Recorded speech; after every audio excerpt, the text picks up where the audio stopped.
great folks at Des Moines Performing Arts. They had us come here to do our tour program, our educational programs.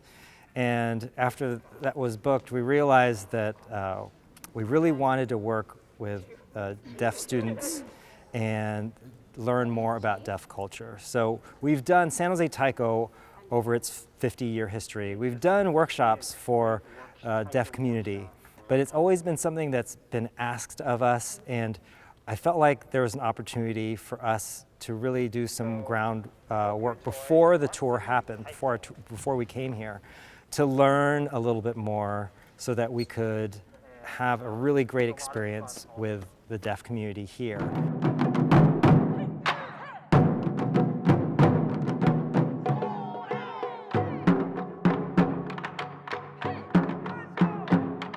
And Polly and I and San Jose Taiko, we were emailing back and forth. How do you say this in ASL? What is the most respectful way to teach to the deaf community? And really opened up some doors for us.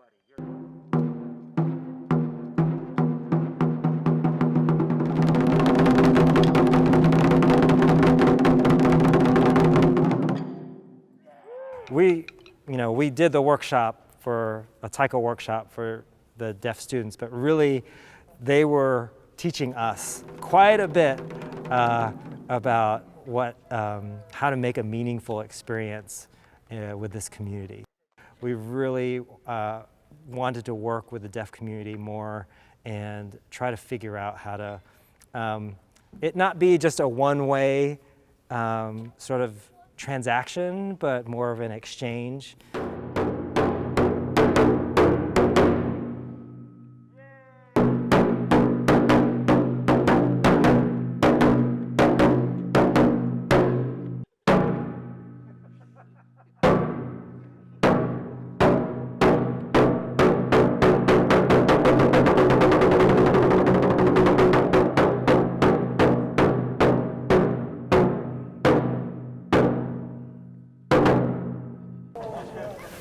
It felt really good.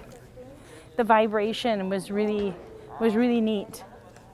I have some hearing, but the vibration was really amazing. Some deaf can't hear, and that vibration is just so super special. It was a really good experience today.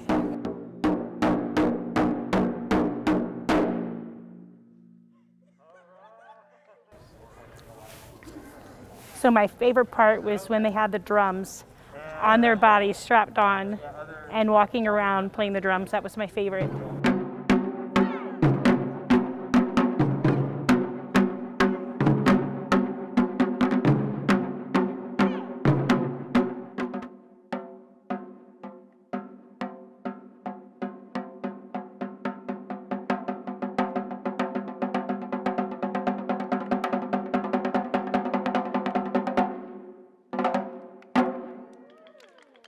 Oh, okay.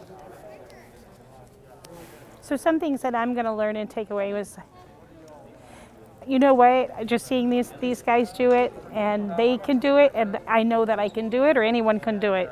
That's what I'm going to take away with it.